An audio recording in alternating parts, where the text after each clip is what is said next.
प्रतीक, खूप खूप स्वागत आहे तुझं जंगल एकोजवरती. आणि मला खूप आनंद होत आहे की तू आज ऑल द वे देवरुखवरनं इकडे आलेला आहेस पॉडकास्टसाठी. मला सगळ्यात पहिला प्रश्न तुला विचारायचा आहे की अ, आपण असं काहीतरी काम करूया जे कुठेतरी आपल्या पुढच्या जनरेशन्ससाठी आपण मागे सोडून जाणार आहोत. म्हणजे मला आठवतंय मी देवरुखला आलो होतो आणि तुझ्याबरोबर जंगलात फिरताना काही साईट्स बघताना तू बोलता बोलता असं बोलून गेलास की यार हे काम आम्हाला बघायलाही नाही मिळणार आहे. ह्यातलं आम्ही बरंचसं काम जे करतोय ते कदाचित आम्ही नसू तोपर्यंत जेव्हा त्याचं पुढे जे काही सस्टेन होईल ते. तर ही प्रेरणा कुठून मिळाली की आपण आत्ता जे काम करतोय ते पुढच्या जनरेशन्ससाठी म्हणून करतोय. आपल्या येणाऱ्या नंतरच्या पुढच्या पिढ्यांसाठी आपण काहीतरी काम करून जाणार आहोत. आपण हे स्वतःसाठी नाही करत आहोत, पण हे करणं गरजेचं आहे. खूप खूप धन्यवाद खरं तर मला इथे बोलवलंत. अ, या सगळ्याची सुरुवात आमच्या गावातच आहे, की ज्याचं नाव आहे देवरुख. जर त्याचं लिटरली आपण ट्रान्सलेशन केलं तर देव आणि रुख, देववृक्ष. एक देवरुखमध्ये एक चांगली ट्रॅडिशन आपल्या पूर्वजांनी जपली, ती म्हणजे पार बांधण्याची. म्हणजे पार कोकणातला शब्द आहे, पण जनरली सगळीकडे वापरला जातो. पुण्यात सुद्धा खूप पार आहेत.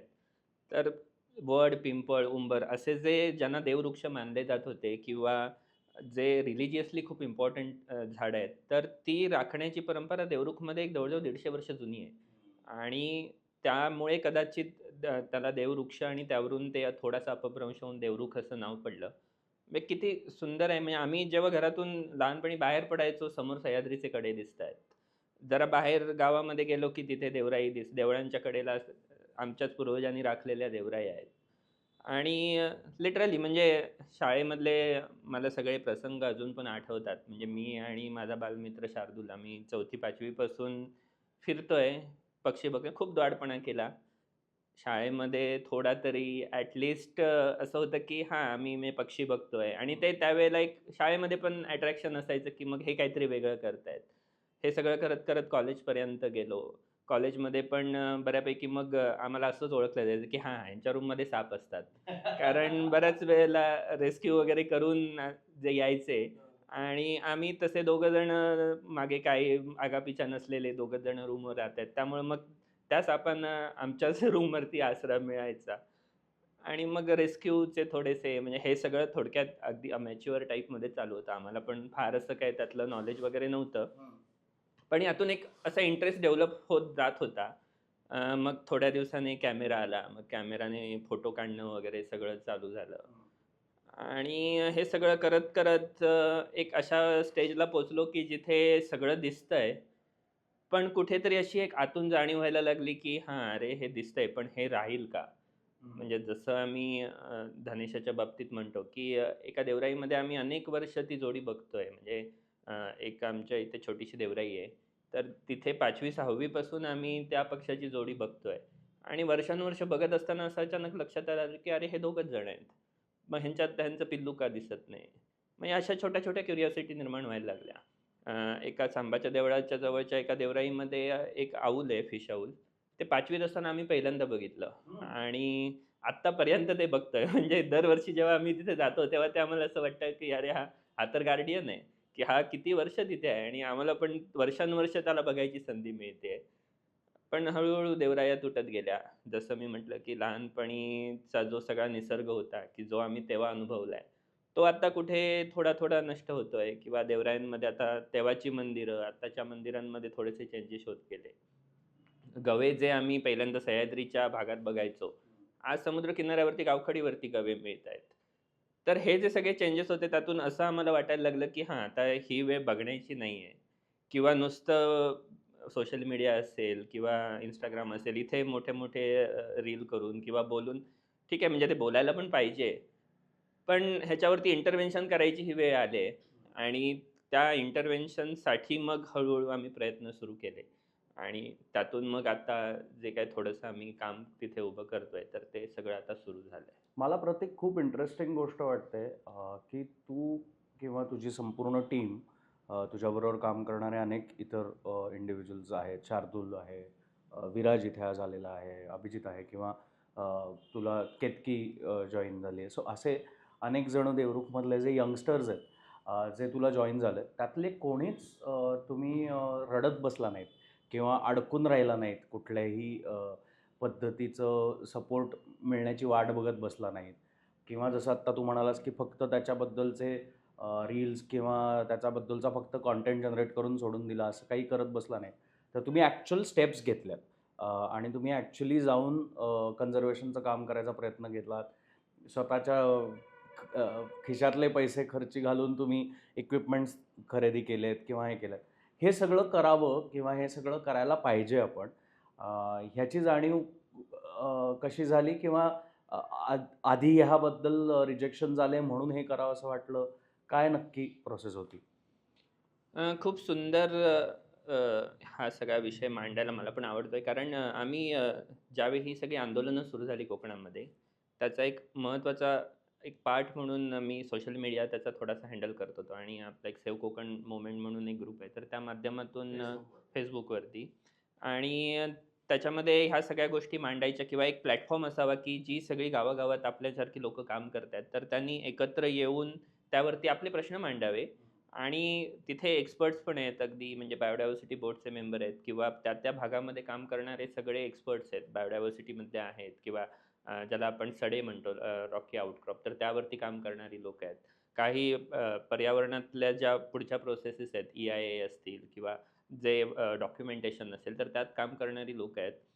तर हे सगळं Facebookवरती चालू होतं. पण सुदैवानं मला 2-3 वर्षांपूर्वी एक अशी संधी मिळाली, की हे जे सगळे रिफायनरी किंवा इथे जे मेगा प्रोजेक्ट कोकणामध्ये गेली अनेक वर्ष मारली जातायत. तर तिथल्या लोकांशी जाऊन इंटरॅक्ट करण्याचा एक प्रोजेक्ट मिळाला. तिथलं डॉक्युमेंटेशन पण करायचं होतं. जे बायोडायव्हर्सिटी पण होतं आणि सोशिओ कल्चर पण होतं. तर हे सगळं होत असताना आम्ही जेवढ्या लोकांशी तिथे बोलत होतो, तर त्यावरून त्या लोकांचं म्हणणं एक होतं, की तुम्ही सगळं म्हणताय ते बरोबर आहे. कारण शेवटी हे सगळे सडे असतील, देवराया असतील, ह्या आम्ही नाही राखल्यात. ह्या त्यांच्या पूर्वजांनी राखल्यात किंवा त्या गावाने राखल्यात. आम्ही येऊन त्यांना आम्ही कारमधून जाणार, आम्ही एकदम असे iPhone वापरणार आणि त्यांना जाऊन सल्ले देणार, की नाही बाबा तुम्हाला विकास नको, तुम्ही पर्यावरण राखलं पाहिजे. आणि मग ते मला सरळ प्रश्न विचारायचे, की "हां, बरोबर आहे, आम्ही राखतोच आहे. पण ह्याच्या पुढे काय? आम्ही आंदोलन करू, आम्ही चळवळी करू, आम्ही इथे येऊ देणार नाही कुठला प्रकल्प. पण आम्ही पुढे काय केलं पाहिजे हे तुम्ही सांगा किंवा नुसतं सांगू नका. तर आम्हाला तुम्ही काहीतरी मीन्स आम्हाला प्रोव्हाईड करून द्या, की त्याच्यातून आम्ही पुढे हे करत राहू." जसं की आता त्यांना जर झाडं लावायची असतील, तर झाडं लावण्यासाठी आज त्यांच्याकडे नेटिव्ह झाडच नाही आहेत. त्यांच्याकडे नर्सरीज नाही आहेत. मग आपण त्यांना फक्त सल्ले द्यायचे, की तुम्ही जंगलं राखा. ते कसं पॉसिबल आहे?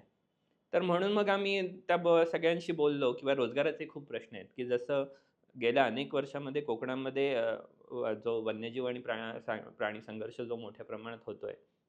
गवे असतील, डुकरं, सांबरं, माकडं खूप प्रचंड नुकसान करतायत. तर आता आम्ही त्याच्यात आमच्याकडे इंटरव्हेन्शनचा एकच मार्ग होता, की एकतर ट्रॅप कॅमेरे लावून त्याचा डाटा गोळा करणं. त्यांच्या मायग्रेशनचे जे मोमेंट्स आहेत ते आपण रेकॉर्ड करू शकतो किंवा त्याच्यावरती एक स्टडी करू शकतो, की कुठून ते कुठे जातायत किंवा त्यांचे जास्त क्रॉप रेडिंगच्या वेळा कोणत्या आहेत. त्यावेळेला मग जर आपल्याला त्या कॅमेऱ्याच्या माध्यमातून तो डाटा मिळाला, तर आपण शेतकऱ्यांना अलर्ट करू शकतो, की समजा हे रात्री येतायत. तर मग रात्री तुम्ही थोडंसं तिथे गस्त करा किंवा तिथून त्यांना हुसकावून लावण्यासाठी काही प्रयत्न करा. त्यानंतर हे सगळा डाटा कलेक्शन झाल्यानंतर तो आपण डिपार्टमेंटला सुद्धा सबमिट करू शकतो, की हां, हे ऑलरेडी इथे हा गव्यांचे बाबा 2 कळप ह्या भागामध्ये आहेत. डुकरांचे एवढे कळप आहेत. मग त्याच्यातून त्यांना नुकसान भरपाई वगैरे हे बाकीच्या सगळ्या गोष्टी होऊ शकतात. पण जे मूळचा प्रश्न आहे, की त्यांची जी बियाणी असतील किंवा त्यांचं जी प्रॉडक्टिव्हिटी आहे, याच्यावरती काम करणारं कोणीच नव्हतं. मग त्या कंडिशनमध्ये मग आमची जी सहयोगी संस्था आहे सृष्टीज्ञान म्हणून, तर आम्ही भाताच्या ज्या बियाणी आपल्या भागातून पूर्णपणे एक्सटिंक्ट झालेत. म्हणजे एक काळ असा होता, की वालाईचा भात, ज्याला आत्ता लोकं तो अक्षरशः कुठे-कुठे मिळत नाही म्हणून लांब-लांबून Amazonवरून मागवतायत. की जिथे कोकणामध्ये सकाळी तुम्ही कुठल्याही घरामध्ये गेलात, की नाश्त्याला वालाईची पेज असायची. ती आज आम्हाला कोकणामध्ये आम्ही राहून मिळत नाहीये. ओह! नाचणीची भाकरी होती. हां. नाचणीची भाकरी आज फार रेअरली किंवा म्हणजे अक्षरशः तुम्हाला दुकानांमध्ये जाऊन नाचणी घ्यायची परिस्थिती आली आहे. कारण बऱ्याच लोकांनी एकतर शेती सोडल्या आहेत किंवा त्यांच्याकडे जी ट्रॅडिशनल जी बियाणी होती, ज्याला आपण भात बियाणी म्हणतो किंवा नाचणीची असतील, वरी वगैरे किंवा अशी खूप मिलेट्ससुद्धा आहेत, की ती आता सोडली. त्यांची प्रॅक्टिसेस बंद झाल्या. मग यावरती एक काम करण्याची गरज होती. मग ते आम्ही भाताच्या जवळ-जवळ 17 जाती तिथल्या ज्या लोकल होत्या, की त्या आत्ता सध्या वापरात नाहीयेत.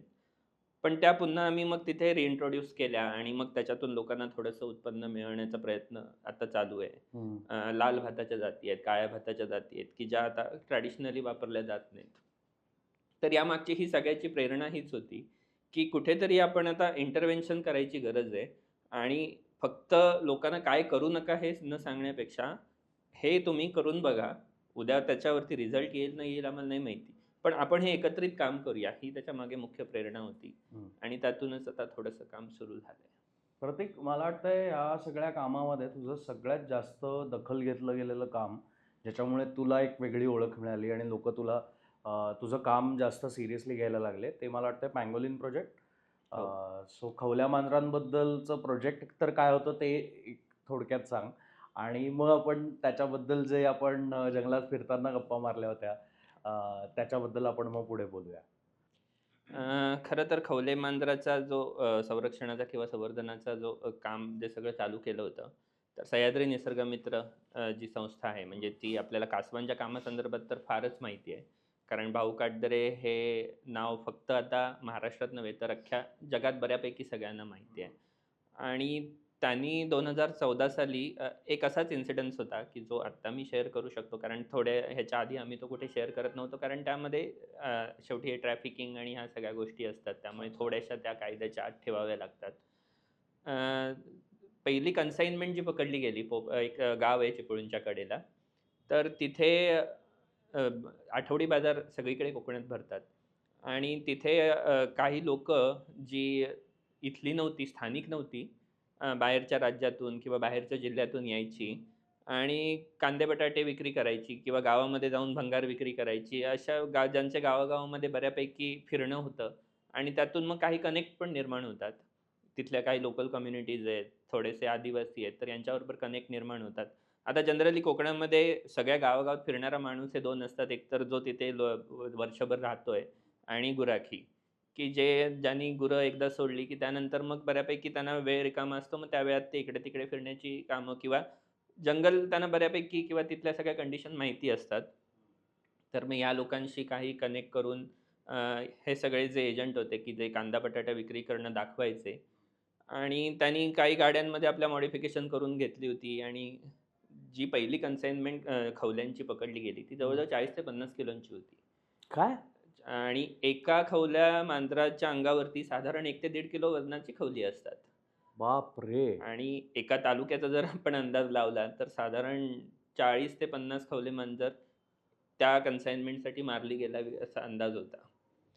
आणि त्यांना मारण्याची पद्धत पण म्हणजे ऑन कॅमेरा सांगताना मला पण ते खूप असं दुःख होतं. म्हणजे लिटरली ज्यावेळी खवले मांजर पकडलं जातं, एकतर त्याला निसर्गाने खूप चांगलं संरक्षण करण्यासाठी खवली दिलीत, की जे अ, इम्पेनिट्रेबल आहेत इव्हन बुलेटला सुद्धा. म्हणजे मजेदार गोष्ट म्हणजे दुसऱ्या महायुद्धामध्ये ज्यावेळी कॅव्हिअर प्लेट वगैरे बनल्या नव्हत्या, तर त्यावेळेला अँटी बुलेट प्रूफ जॅकेटच्या आतमध्ये ही खवली वापरली जायची, की ज्याच्यावरती आपटून गोळी रिफ्लेक्ट व्हायची.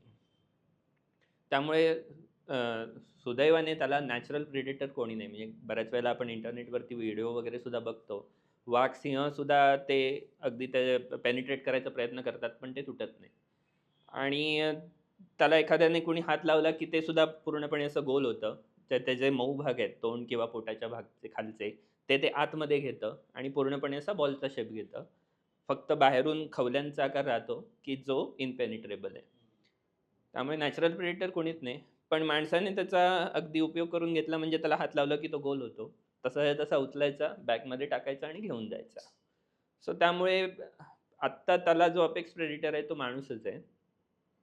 आणि मग हा पकडलेला जो खवला असेल, तर त्याला उकळत्या पाण्यात टाकलं जातं आणि मग एक खूपच उकळतं पाणी लागतं कारण ते स्केल सगळे सुटावे लागतात त्याच्या बॉडीतून आणि ते सुटल्यानंतर मग ते खवले गोळा करून मग ते विक्रीसाठी किंवा अ, असं म्हटलं जातं, की ते ट्रॅडिशनल मेडिसिनमध्ये वापरले जातात. पण प्रत्यक्षात ते केराटिन आहे. केराटिन म्हणजे आपले नखं किंवा आपले केस आहेत. सेम जे प्रोटीन आहे तेच आहे. म्हणजे त्याचा लिटरली काही उपयोग नाही. परंतु अनेक वर्ष त्यामध्ये असलेली तस्करी किंवा त्याला असलेली डिमांड अशी आर्टिफिशियली जनरेट करण्यात आली आहे आणि त्यामुळे मग त्याची शिकार कोकणामध्ये होत होती. सो भाऊ कॅटदरेंनी 2014 साली ते मनावर घेतलं, की एवढं जर आपल्या परिसरात होत असेल, तर हे थांबवलं पाहिजे कुठेतरी. आणि यासाठी सगळ्यात महत्त्वाचा टप्पा होता तो म्हणजे एकतर आपल्याकडे खवले मांजर किती आहेत, हे आपल्याला माहीत नव्हतं. कारण तो खूप सिक्रेटिव्ह ॲनिमल आहे. म्हणजे इतक्या वर्ष काम करून सुद्धा आम्ही प्रत्यक्ष नैसर्गिक अधिवासात बघितलाच नाही. कारण एक तर शाय आहे, नॉक्टर्नल आहे. नॉक्टर्नल म्हणजे निशाचर आणि एवढं असून सुद्धा तो रोज बाहेरच पडेल असं नाही. म्हणजे त्याचा जो मेटाबॉलिझम आहे तो खूप स्लो आहे. त्याला लागणारं फूड हे मुख्यतः वाळवी आणि मुंग्या आणि त्या जिथे मिळतील तर त्या भागामध्ये तो जातो. वारूळ नखाने फोडतो. त्याच्या बरीच मोठी जीभ असते. जवळ-जवळ 1 ते 1.5 मीटर म्हणजे ती फोल्ड करून आतमध्ये तो घेतो. जसा अँटीटर आपण बघतो सवानाजमध्ये. तर त्या टाईपचंच मेकॅनिझम याच्या जिभेला पण आहे आणि त्या जिभेला चिकटसर स्राव असतो. एकदा वारुळामध्ये त्याने ती जीभ टाकली की त्याला मुंग्या चिकटतात आणि त्या तो ओढून आतमध्ये घेतो. खरं तर फार मोठं हे पर्यावरणीय कार्य आहे. म्हणजे आज आपण कोकणातल्या जंगलांची जी जुनी झाडं वगैरे बघतो, की तिथे लगेच वाळवी लागते आणि बरीचशी झाडं सुद्धा नष्ट होतात काही-काही वेळेला. वाळवीची संख्या अति प्रमाणात वाढली तर म्हणजे थोडंसं न्यूट्रिएंट रिसायकलिंगचं त्या काम करत असली वाळवी, तरीसुद्धा अति तिचं प्रमाण वाढलं तर ते मात्र धोकादायक असतं. आणि ज्या भागात खवले मांजरं भरपूर आहेत, तर दिवसाला त्याला जर 50,000-60,000 वाळवीचे जे छोटे ऑर्गॅनिझम आहेत ते त्याला लागतात. त्यामुळे किती मोठ्या प्रमाणात त्याचं अ, हे इको सर्व्हिस आहे, ही आपल्या लक्षात येईल.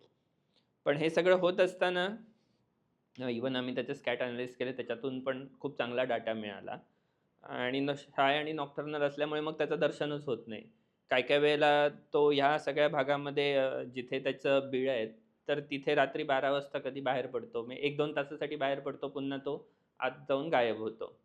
आणि त्याचा जो वास घेण्याचा सेन्स आहे तो खूपच हाय आहे. म्हणजे त्याला लांबच्या अगदी रेडियसमधून कोण आपले जर म्हणजे तिथे जर दुसरी ॲक्टिव्हिटी असेल, तर ती त्याच्या लक्षात येते.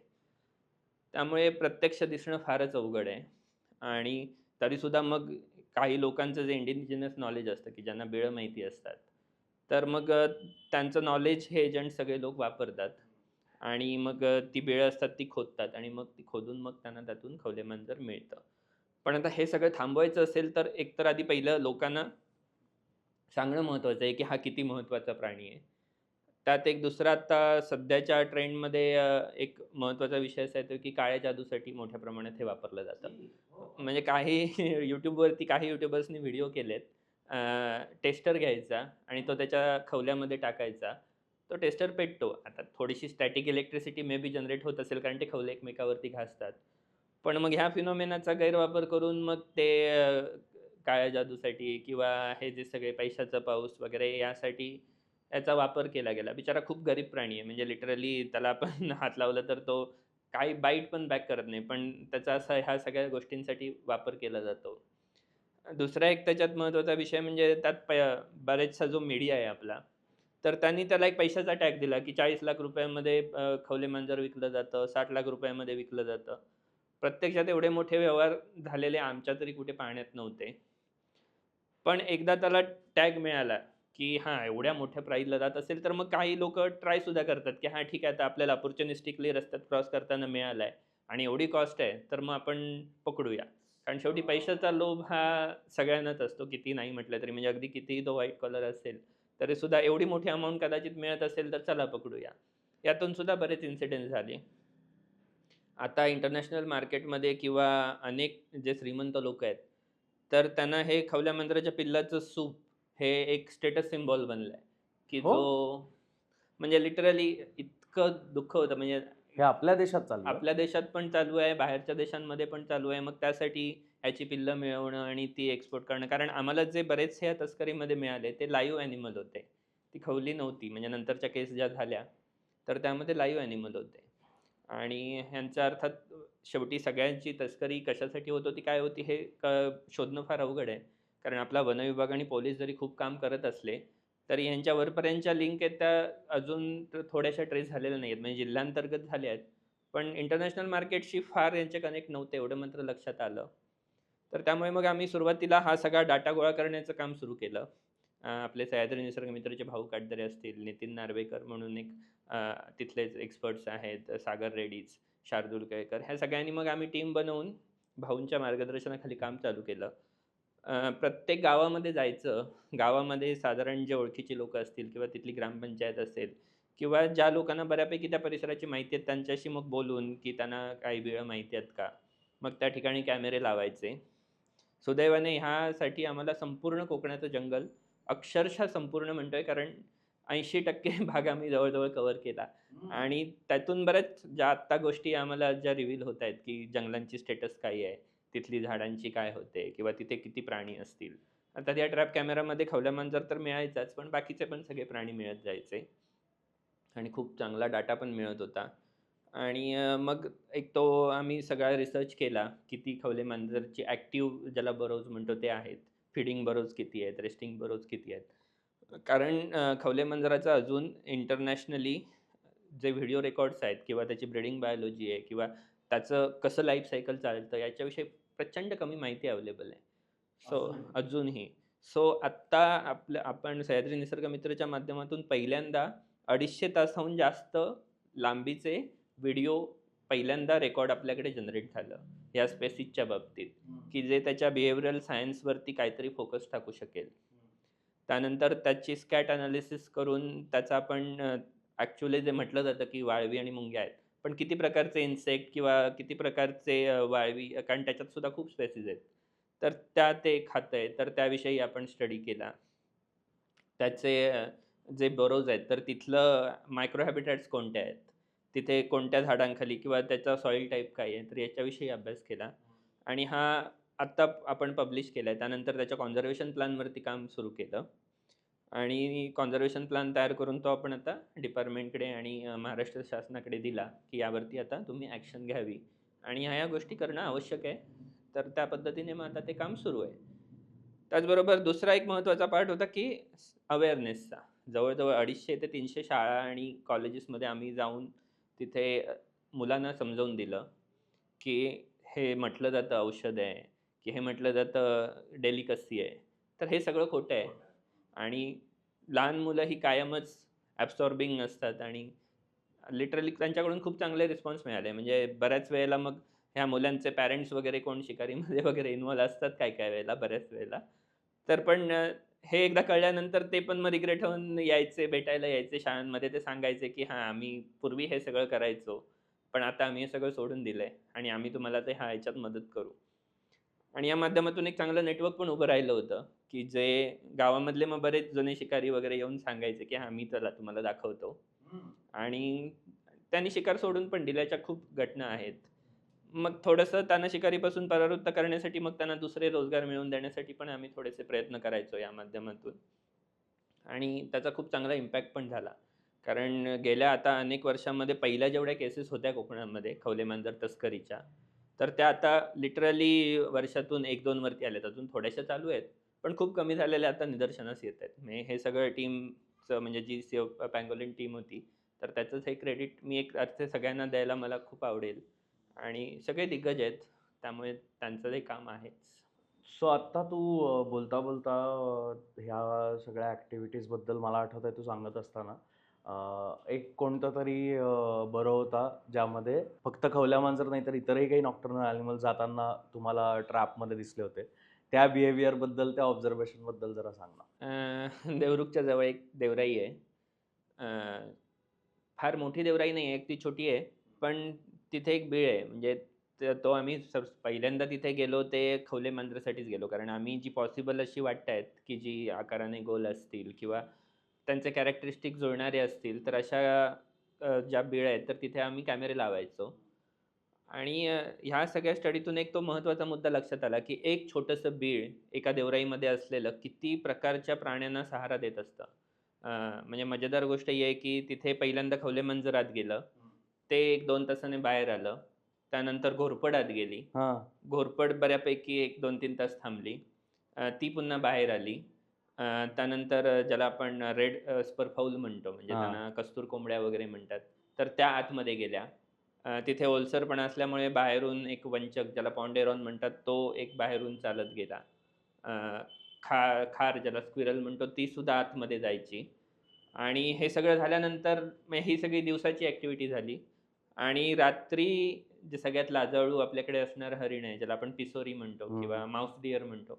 तर त्याची एक जोडी होती, ती मस्तपैकी आली. तर त्याच ते बिळात. त्याच बिळामध्ये ओ. आणि ते बिहेवियर पण आम्हाला पहिल्यांदाच कळलं, की मग ते रात्री बिळामध्ये जातात, हा. बिळामध्ये छानपैकी बसतात आणि रात्रीच्या निवाऱ्यापुरता कदाचित ते त्याचा वापर करत असतील आणि मग रात्रभर राहून ते सकाळी पुन्हा बाहेर पडले.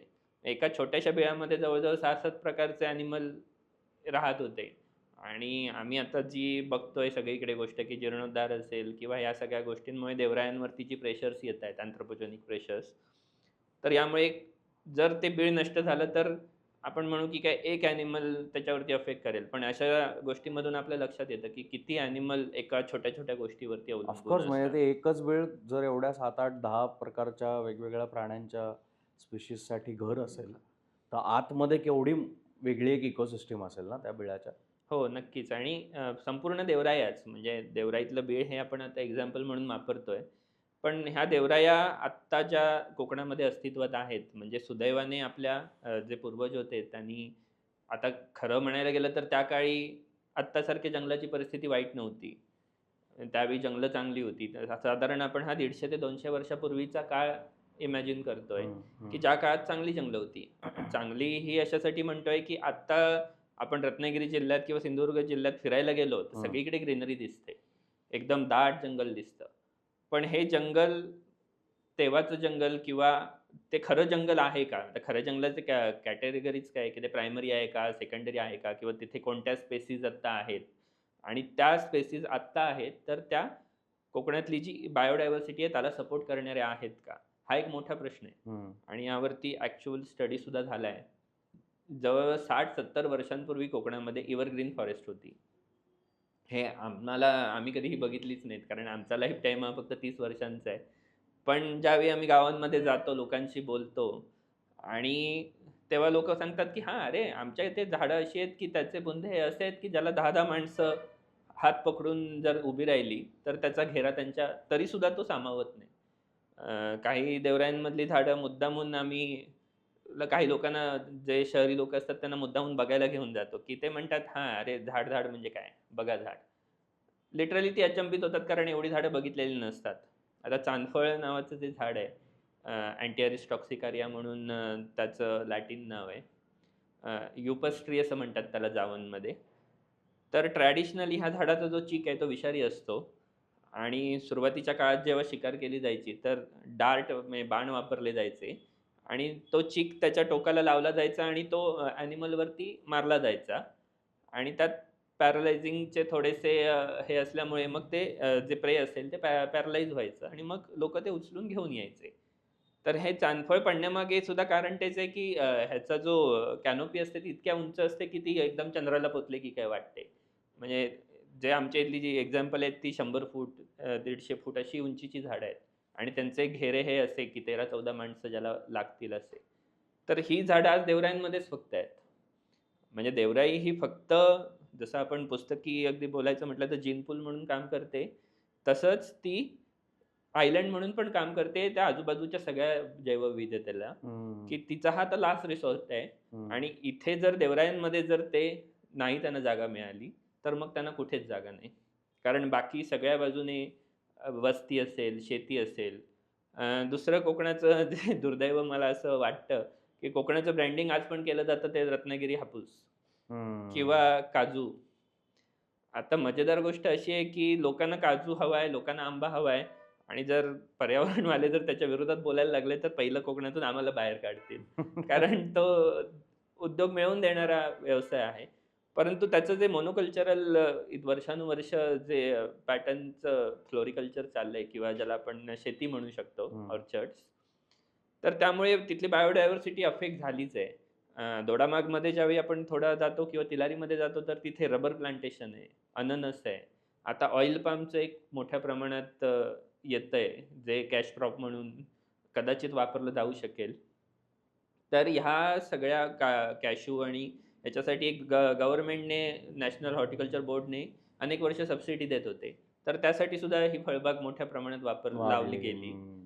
आणि सोडली जाते. म्हणजे लिटरली ते आता बेनिफिशियल आहे का? क्लायमेट चेंजच्या त्याच्यावरती होणाऱ्या इफेक्टमुळे आता आपण दरवर्षी ऐकत असतो, की की आंब्याचं उत्पन्नच नाही आहे, काजूचं उत्पन्नच नाही आहे. मग अशा बऱ्याचशा वेळेला ते फक्त लावली जातात रोपं हम्म, आणि ती सोडून दिली जातात. हम्म, पण यामुळे जी जंगलाच्या बॉर्डरवरती असणारी थोडीशी जी ग्रासलँड होती, की जी ह्या सगळ्या मॅमल ॲक्टिव्हिटीसाठी इम्पॉर्टंट होती. जर आपल्याला माहिती असेल, की आमचा जो सगळा कोकणाचा जो भाग आहे, तर त्याची जी कड्याच्या वरची साईड आहे, ती सगळी सह्याद्री टायगर रिझर्व्हला हम्म, अटॅच आहे. हम्म, आणि सह्याद्री टायगर रिझर्व्ह हा पूर्णपणे प्रोटेक्टेड एरिया आहे. परंतु त्याचे बफर झोन जे असायला पाहिजेत, तर ते काही ठिकाणी आहेत, काही ठिकाणी नाही आहेत. काही ठिकाणी पॉलिटिकल इंटरव्हेन्शन्स आहेत. त्यामुळे सगळे बफर झोन अजून एस्टॅब्लिश नाही आहेत. आणि जे एलिव्हेशनवरची जंगलं आहेत, जी कड्यावरून खाली उतरतात, की जी कोकणात उतरतात. हम्म, हा अनप्रोटेक्टेड एरिया आहे आणि इथल्या बायोडायव्हर्सिटीचं काम जेवढं व्हायला पाहिजे तेवढं अजून झालेलं नाही आहे. म्हणजे हम्म. आम्ही करतोय किंवा कोकणातल्या काही संस्था हे सगळं काम करतायत. आणि सगळ्यात जास्त डायव्हर्सिटी ही तिथे आहे. हॉर्नबिलची असेल, सांबर, गवे किंवा सगळे जे ॲनिमल आहेत, हे सगळे तिथे अबंडंट आहे. बऱ्याच वेळेला आता आपण मध्यंतरी सुद्धा बातमी ऐकली, की सह्याद्री टायगरमधले जे T1, T2 आहेत, तर ते सुद्धा ह्या भागामध्ये येऊन उतरतात. गावामध्ये बरीच लोकं सांगतात आम्हाला, की हां, आम्हाला वाघ दिसतो. आता जनरली आम्ही विश्वास ठेवत नाही. म्हणजे काय होतं, की आमचे जे इन्फॉर्म असतात हे बरेचसे दारू पिणारे असतात किंवा ते गावांमधली लोकं असतात, की हौशी असतात. तर त्यांच्यावरती किती विश्वास ठेवायचा असं असतं. तर असेच किस्से बऱ्याच वेळेला घडले आहेत. आणि त्यातलं एक महत्त्वाचं आम्हाला सांगायला पण आवडेल ते म्हणजे अशीच लोकं सांगायला लागली, की वेगळ्या प्रकारचे कोल्हे आलेत किंवा काही कोल्ह्यांना अशी मागे शेपटी आहे, जी काळ्या रंगाची गोंडा वगैरे असलेली आहे. मग काही जणांना माहिती होतं, की त्यांना कोळशिंदे म्हणतात. पण आम्ही ते विश्वास ठेवला नाही. म्हणजे आपण टीव्हीवरती बघताना कोळशिंदे कुठे असतील, तर हां, कोयनेमध्ये आहेत किंवा कबिनीमध्ये त्यांचे मोठे कळप आहेत वगैरे सगळं म्हणायचो. पण देवरुख गावामध्ये जर कोळशिंदे आहेत, असं जर कोण सांगायला लागलं, तर ते आम्ही लक्षात दिलंच नाही त्याच्याकडे. पण मग त्यांनी पण अगदी सांगितलं, की "नाही, या समोर, मी दाखवतो तुम्हाला." आणि लिटरली गेलो आम्ही कॅमेरे घेऊन आणि समोर तो कळप होता, नाचत किती होता. याचा 17 कोळशिंद्यांचा कळप होता. वाईल्ड डॉग 17 होते एकत्र. 17 बाप. आणि हे सगळे अनप्रोटेक्टेड एरियामध्ये. आणि त्यानंतर आम्ही तिथे ते कॅमेरा लावला, ट्रॅप कॅमेरा. ती लावण्याची जागा पण एकदम खतरनाक होती. कडेला एक मोठा बंगला आहे. त्यांच्या बाहेर एक छोटासा ओढा आहे आणि तिथे कॅमेरा लावल्यानंतर आम्हाला कळलं, की अमावास्येला तिथे नारळ-बिरळ देण्याचे जे कोकणातले सगळे प्रकार आहेत, तर ते चालतात. आणि तिथे मग लावला कॅमेरा आणि मग आम्ही घरी आलो आणि दुसऱ्या दिवशी ज्यावेळी आम्ही बघायला गेलो फुटेज, तेव्हा लिटरली असा आमचा होता, कारण त्यामध्ये त्या कळपामध्ये पिल्लं पण दिसत होती. जी लहान पिल्लं आहेत, जी ब्रीडिंग रेंजपासून त्यांच्या कदाचित लांब आहेत, म्हणजे त्यांचं ब्रीडिंग पण कदाचित इथेच झालेलं असेल. आणि म्हणजे खूप मोठा कळप होता. 17 रानकुत्रे त्याच्यामध्ये होते, की जे कुठेही रेकॉर्डवरती नाही आहेत. त्यामुळे ह्या प्राण्यांच्या ह्या सगळ्या प्रोटेक्टेड एरियाच्या बाहेरच्या वरती कोणीतरी मॉनिटर करणं गरजेचं आहे. आणि जर खरोखर तो एरिया एवढा रिच असेल, तर मग तिथे मोनोकल्चर किंवा ह्या सगळ्या गोष्टी राबवून मग त्याचं नुकसानच होणार आहे. सुरुवातीला या सगळ्या भागामध्ये नाचणीची शेती होत होती. ज्याला आपण स्लॅश एंड बर्न कल्चर म्हणतो, की एक जागा दरवर्षी सिलेक्ट केली जाते. तिथलं जंगल असेल ते तोडलं जातं. जंगल म्हणजे अ, मोठी जी झाडं असतील तेवढी तोडली जातात. आणि मग तिथे 1 वर्ष नाचणी केली जाते आणि पुन्हा ते भाग तो आहे तसा सोडला जातो. आता जंगल रिजनरेशनची जी प्रक्रिया आहे ती ऑटोमॅटिक सुरू होते. कारण ज्या तोडलेली जरी जागा असली तरी तिथे ओपन झाल्यामुळे मग तिथे बाकीची सीड्स येतात आणि तिथे सह्याद्रीचं जंगल आहे ते स्वतःचं स्वतःला रिजनरेट करायला सुरुवात करतं. आणि हे जंगल ग्रो व्हायला पुन्हा 8 ते 10 वर्ष लागत असतात. आता या कालावधीमध्ये जंगलाच्या बॉर्डरवरती जे ग्रासलँड ऑटोमॅटिकली ह्या बर्निंगमुळे तयार झालंय, तर ते खूप मोठ्या बायोडायव्हर्सिटीला सपोर्ट करत असे. म्हणजे गवे असतील किंवा सांबर असतील यांना तिथे ग्रास मिळत होती. पण गेल्या काही वर्षात नाचणीची डिमांड कमी झाली असेल किंवा लोकांचं सुद्धा जे मायग्रेशन आहे, जे मुंबई किंवा पुणे या शहरांमध्ये नोकऱ्यांसाठी होतं, यामुळे नाचणीची शेती हळू-हळू बंद पडायला लागली. आणि त्यात आंबा काजूच्या बागा आल्या, की ज्यामध्ये बऱ्याच वेळेला कुंपणं घातली जातात किंवा रबर प्लांटेशन आहे, की जिथे फेन्सिंग केलं जातं. यामुळे मग ह्या प्राण्यांच्या ज्या मूव्हमेंट्स होत्या त्या सगळ्या रिस्ट्रिक्टेड व्हायला लागल्या आणि मग हळू ते अ, वस्तीकडे यायला लागले आणि वस्तीत आलेले प्राणी परत जाऊ शकत नाहीयेत. कारण आत्ता कोकणामध्ये सगळ्यात मोठा थ्रेट जर बायोडायव्हर्सिटीला कोणता असेल, तर एक रानमोडी नावाची वनस्पती आहे, जिला क्रोमॅलेना ओडाराटा नाव आहे. इन्व्हेसिव्ह आहे. एका वेळी ती पडली, की इतक्या मोठ्या प्रमाणात स्प्रेड होते, की ती अक्षरशः रान संपवते. म्हणून तिला रानमोडी, रानाचा मोड करणारी म्हणून रानमोडी असं नाव तिला दिलं गेलंय. आणि एका तिच्या फुलामध्ये 100 पेक्षा जास्त सीड्स असतात. आणि असा फुलांचा 50-60 फुलांचा एक गुच्छ येतो. तर ज्यावेळेला एवढे सीड तिथे पडतात, ती लिटरली स्प्रेड होत जाते आणि जिथे-जिथे असे हे ओपन लँड्स आहेत किंवा आंबा आणि काजूच्या मध्ये जे स्पेसिंग ठेवलं जातं, त्यामुळे निर्माण होणारे ओपन स्पेसेस आहेत, तिथेही पसरत जाते आणि पूर्णपणे तो एरिया ब्लॉक करून टाकते. त्यामुळे हे प्राण्यांचं जे रिव्हर्स मायग्रेशन कदाचित पूर्वी होत होतं, ते आता पूर्णपणे बंद पडलं. आणि मग खाद्याच्या शोधात आत्ता ते बॉर्डरवरून देवरुख असेल किंवा देवरुखवरून मग पुढे, पुढे, पुढे करत हळू-हळू संपूर्ण जिल्ह्यामध्ये सगळे मॅमल्स पसरले गेले. मे बी त्यांच्यामुळेच आत्ता मध्ये बातम्यांमध्ये खूप येत होतं की कोकणात वाघ पुन्हा दिसायला लागलेत किंवा वाघ वस्तीकडे दिसायला लागलेत. मे बी प्रेवेस खाली यायला लागलाय त्यामुळे वाघ आता जे आतमध्ये सिक्युअर्ड एरियाजमध्ये होते इतके दिवस किंवा इतकी वर्ष किंवा त्यांचं जे काही मला वाटतंय त्यांच्या टेरिटरीज ज्या आतमध्ये त्यांनी व्यवस्थित मार्क करून ठेवल्या होत्या, त्या सोडून आता प्रेवेसच बाहेर यायला लागलाय म्हणून पण ती ॲक्टिव्हिटी कदाचित बाहेर होत असेल ना? सह्याद्री टायगर रिझर्व जो आत्ता आपल्या इथे आहे, जो रत्नागिरी, सातारा, कोल्हापूर, सांगली या जिल्ह्यांच्या बॉर्डर तिथे येतात आणि वाघांचं प्रमाण तिथे कमी असण्याचं कारण हे मध्ये असलेला रोड, म्हणजे ज्याची जी कॉरिडॉर जो आहे, की जो खाली तिलारी आणि खाली कनेक्ट करतो, तर तिथे तो पूर्णपणे अजून एस्टॅब्लिश नाही आहे. परंतु खालून येणारे टायगर हे सह्याद्री टायगरमध्ये येतात आणि त्यानंतर तिथे सेटल होतात. पण आता जे T1 आणि T2 हे दोन्ही आहेत, तर ते मेल आहेत आणि अर्थात ते फिमेलच्या शोधात आहेत. त्यामुळे ते आत्ता सध्या त्यांची स्वतःची अशी टेरिटरी अजून मार्क झाली नाही आहे आणि ते फिमेलला शोधत फिरतायत. पण जसं तुम्ही म्हटलात, की प्रे बेस हा वर जास्त आहे की खाली जास्त आहे? तर त्याच्यावरती तेवढा सायंटिफिक स्टडी अजून एस-टी-आरमध्ये पण झाला नाही आहे. म्हणजे ॲक्चुअल पॉप्युलेशन ज्याला आपण डायनॅमिक्स म्हणतो प्रे बेसचं, तर तो झाला नाही आहे. परंतु आत्ता तिथे ग्रासलँड डेव्हलपमेंटचे पण काही प्रोग्राम डिपार्टमेंटने चालू केलेत. म्हणजे मॅनेजमेंट साठी एस-टी-आर खूप चांगला आहे आणि तिथले जे सगळे कर्मचारी आहेत त्यांनी प्रचंड काम केलं आहे आणि तिथले प्रॉब्लेम त्यांनी आयडेंटिफाय केलेत. कारण बाकीच्या बऱ्याचशा झालेले जे टायगर रिझर्व होते, ते खूप वर्ष जुने टायगर रिझर्व आहे आणि हा नव्याने सुरू झालेला, तिथे सगळ्या सेटलमेंट होत्या. तिथे गावच्या गावं मोठी होती, की ज्यांना रिहॅबिलिटेट करणं हा खूप मोठा टास्क होता आणि तो हळू-हळू लोकांनी पार पाडला. म्हणजे आमच्या जवळचंच अगदी मार्लेश्वर नावाचं ठिकाण सगळ्यांना माहिती असतं आणि त्याच्यावरती गोठणे नावाचं जे गाव आहे, तर हा गोठणे एक प्रचंड मोठा सडा आहे आणि त्या सड्यावरती डायव्हर्सिटीसुद्धा खूप आहे. म्हणजे यादव सरांनी तिथे काम केलं आहे आणि खूप अशा स्पेसीज ज्या एंडेमिक टू गोठणे प्लाटो, ज्यांच्या सबस्पेसीजमध्ये गोठणेन्सिस आहे. मला अशा वाटतं माधव गाडगीळ सरांचा पण आता रिपोर्ट त्या गोठण्याच्या ह्याच्यावरती आला होता ना? गोठणे आणि जो संपूर्ण म्हणजे प्लाटो, ज्या अख्ख्या सह्याद्री टायगर रिझर्वमध्ये खूप प्लाटोज आहेत. हां. म्हणजे जनरली आपला समज असा असतो, की टायगर रिझर्व आहे म्हणजे तिथे खूप घनदाट जंगल वगैरे असेल.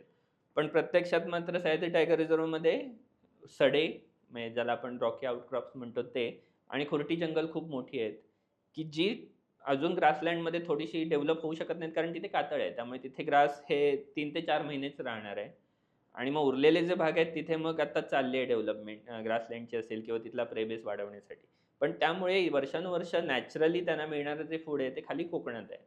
तर हं. त्यामुळे मग हे सगळे प्राण्यांचं जे मायग्रेशन आहे ते होत राहतं आणि त्यात दुसरा प्रॉब्लेम असा आहे, की पाण्याचं. म्हणजे सगळ्यांना माहिती आहे, की ज्या वेस्टर्न घाटमधून येणाऱ्या आणि पश्चिमेकडे जाणाऱ्या ज्या रिव्हर्स आहेत, तर त्या खूप स्पीडी आहेत आणि त्यांचं पाणी हे साधारण डिसेंबर-जानेवारीपर्यंत बऱ्याचशा कोरड्या पडतात.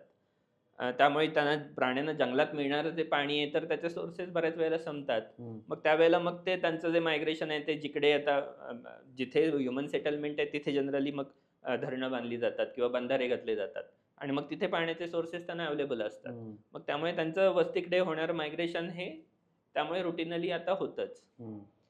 तर त्यामुळे मग हे सगळ्यावरती पण जेवढा डायनॅमिकरित्या अभ्यास व्हायला पाहिजे, तर तो अजून झालेला नाहीये. आणि दुर्दैवाने रत्नागिरी जिल्ह्यामध्ये 68% जे जंगल आहे, की जिओग्राफिक एरियाचे 68% हे फॉरेस्टेड एरिया आहे. हं. पण त्यापैकी 98% हा प्रायव्हेटली ओन आहे. म्हणजे जंगल हे पूर्णपणे खाजगी मालकीचं जंगल आहे, ओह! की ज्याची मालकी ही तुमच्या आमच्यासारख्या सगळ्या लोकांकडे आहे. त्यामुळे इथे फॉरेस्ट डिपार्टमेंटचा रोल हा खूप लिमिटेड आहे. त्यांच्या ताब्यात फक्त 2% जंगल आहे, की जे त्यांना मॅनेज करायचं आहे आणि उरलेलं सगळं जंगल हे खाजगी मालकीचं असल्यामुळे इथे वृक्षतोड जी होते, ती माझ्या कन्सेंटनी होते. मी फॉरेस्ट डिपार्टमेंट काय माझ्या घरी येत नाही, की तुमची झाडं मला द्या. आता मला माझी झाडं तोडायची असतील, तर मी ती तोडणार. त्याचे जे काही असतील, तर ते फॉर्मॅलिटीज सगळ्या करणार. आणि दुर्दैवाने गेल्या अनेक वर्षात पश्चिम महाराष्ट्रामध्ये जी रिव्हॉल्यूशन झाली आहे, म्हणजे अगदी ऊस कारखाने असतील, शुगर इंडस्ट्री असेल, म्हणजे गमतीनं आम्ही त्याला साखरेची किंमत विचारतो. म्हणजे यावेळी मी गावात जातो, ते विचारतो की साखरेची 1 किलो साखरेला किती रुपये लागतात? तर ₹70 असेल, ₹80 असेल. परंतु या साखरेची पर्यावरणीय किंमत किती आहे?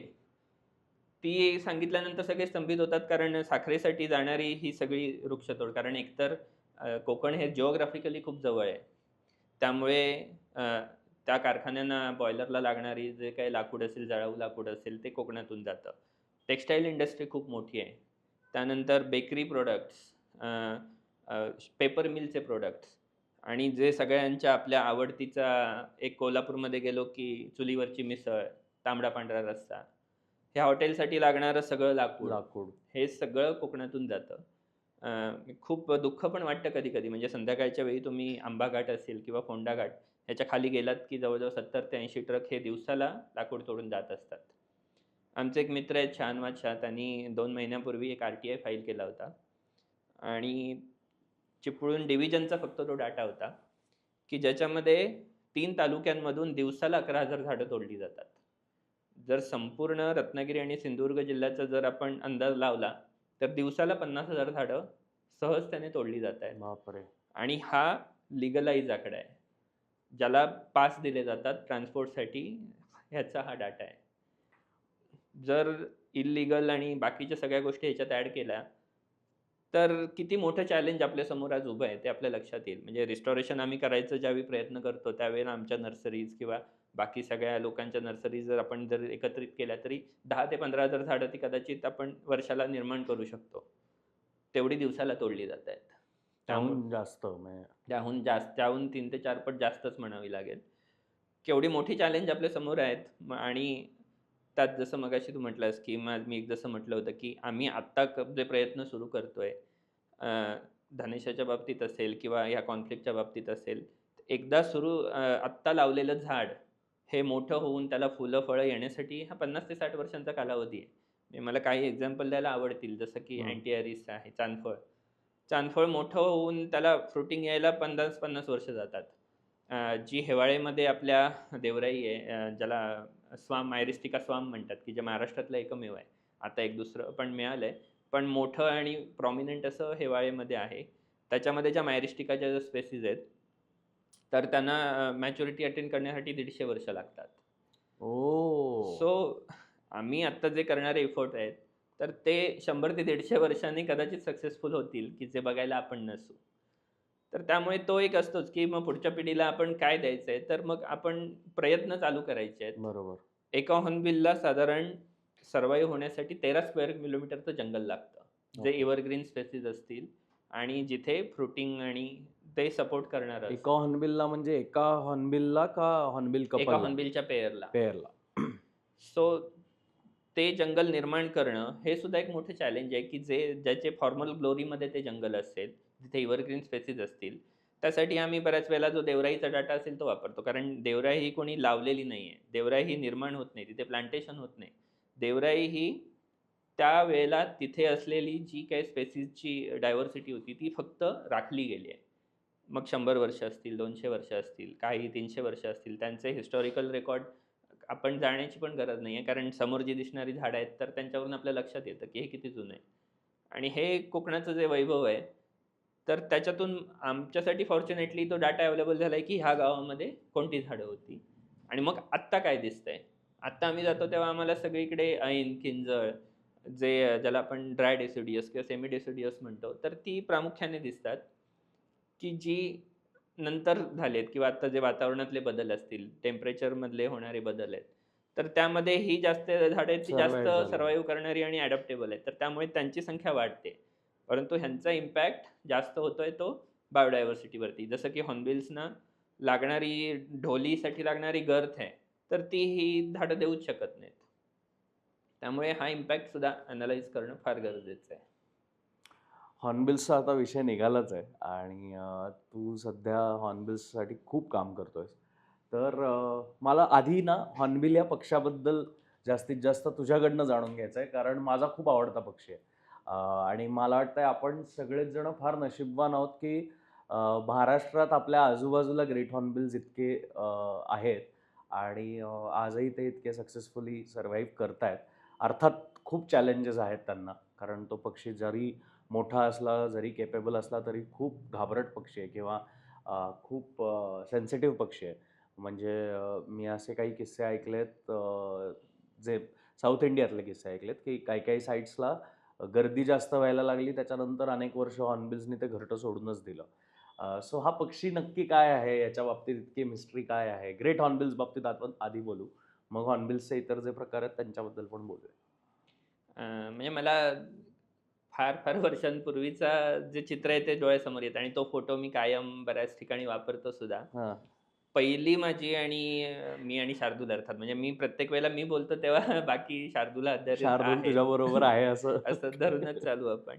तर आम्ही ज्यावेळी पहिल्यांदा गेलो, छान देऊळ आहे, देवराई आहे आणि शोधत असताना पहिल्यांदा तो हेलिकॉप्टरचा सारखा जो पंखांचा आवाज आला आणि ती जी देवराई आहे तिचं मंदिर असं उंचावर आहे आणि बाकी जे झाड आहे ते खाली आहेत. तर त्यामुळे एक छोटीशी व्हॅली तयार झाली आहे आणि त्या व्हॅलीमध्ये पंखांचा आधीच मोठा एवढा जो आवाज आहे तो असा घुमतो आणि तो कानावर पडलेला आणि लिटरली म्हणजे असे रोमांच जे उभे राहिले होते ना, ते आज सुद्धा मला एकदम असे आठवतात. हं. खूप वर्ष झाली त्या गोष्टीला. परंतु ते आमचं पहिलं दर्शन होतं महागणेशाचं आणि लिटरली मग त्यानंतर जशी जिम कॉर्बेटची एक मस्त स्टोरी आहे देवळाचा वाघ. तर तशा पद्धतीने आम्ही त्याला असं मजे-मजेमध्ये देवळाचा हॉर्नबिल म्हणायचो आणि लिटरली किती वर्ष आम्ही ती पेअर बघतोय. 2015 की 16ला आम्ही ती पहिल्यांदा बघितली आणि दरवर्षी आम्ही तिथे जातो. इतके ते यूज्ड टू झालेत, की ते आम्हाला पण आता ओळखतात. दोघं जण आम्ही असू तेव्हा ते लिटरली आम्हाला भावच आता द्यायचं त्यांनी बंदच केलाय. तिथले पुजारी सुद्धा, की ते सुद्धा रोज असतात. तर त्यांच्याशी सुद्धा ते हॉर्नबिल एकदम असेच वागतात. अर्थात वर्षानुवर्ष ती सवय झाल्यामुळे किंवा आमच्याकडून काही धोका त्यांना नाहीये म्हणून ते कदाचित सरावले असतील. परंतु मी बाकीच्यांना सांगेन असं तुम्ही शक्यतो एवढ्या जवळ जाण्याचा प्रयत्न करू नका. अ, पण खूप सुंदर अनुभव होता आणि ह्या देवराईमध्ये खूप पहाटे हॉर्नबिल उठतात आणि त्यांचा जो आवाज आहे, तर तो ऐकल्यानंतर अक्षरशः दिवसाची सुरुवात जर होत असेल, तर याहून मोठं भाग्य नाही. आणि पक्षीच खूप इंटरेस्टिंग आहे.